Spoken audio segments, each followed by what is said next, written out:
report you design. I've been saying for a while now, I mean, I'm just like you.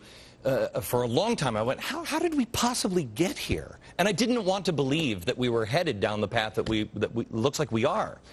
Well, thanks to one of the guys who happened to be sitting on the set here, my eyes were really opened when a professor friend of mine gave me a copy of his book. My next issue of my magazine, Fusion, is all about the cancer that is in this country. This is the problem in our country. It is called progressivism. My next two guests are experts on the topic and wrote articles for this special issue. It is an expanded issue of Fusion. R.J. Pistrito, author of American Progressivism, and Matt Spalding. He is the director of the B. Kenneth Simon Center for American Studies at the Heritage Foundation. You guys have been watching the show. We started with this thing with Chrysler and GM, the way they're closing people down. We are on the road to fascism with these czars.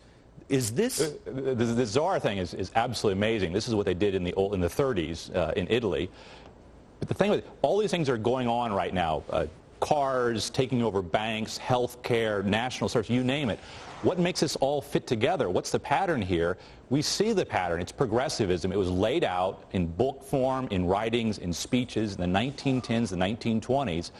Barack Obama is a disciple of that understanding of things. He's audacious enough to think he can actually bring it off. He's doing it in a very radical way. You know, I read, RJ, I think it was in your book, may have been in your book.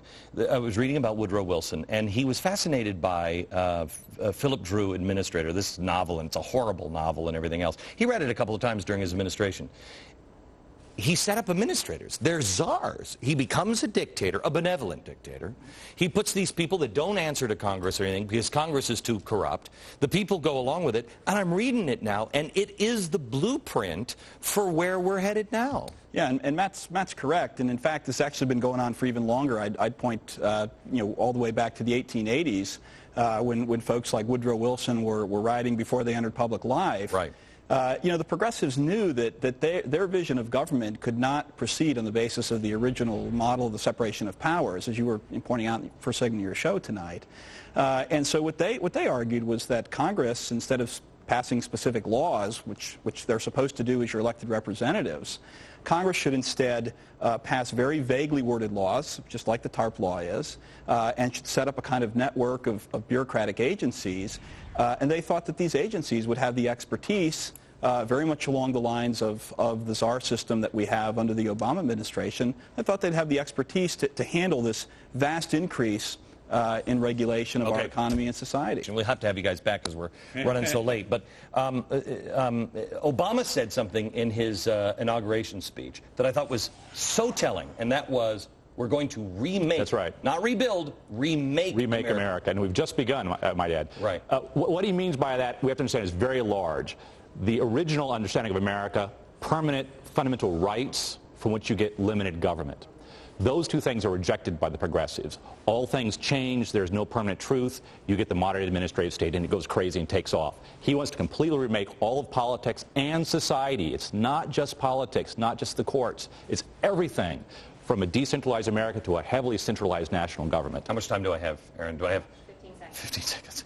Glenn, Franklin Roosevelt followed on the progressives. He told us he was going to do this. This is what he had in mind. Your viewers might want to see the 1944 State of the Union message where Roosevelt talks about a new Bill of Rights, and that's what's going to replace the old Bill of Rights, the kind of rights that Matt was referring to. It just gave me another minute or so. Do we have... So I know. I'll have you guys back on tomorrow because this is...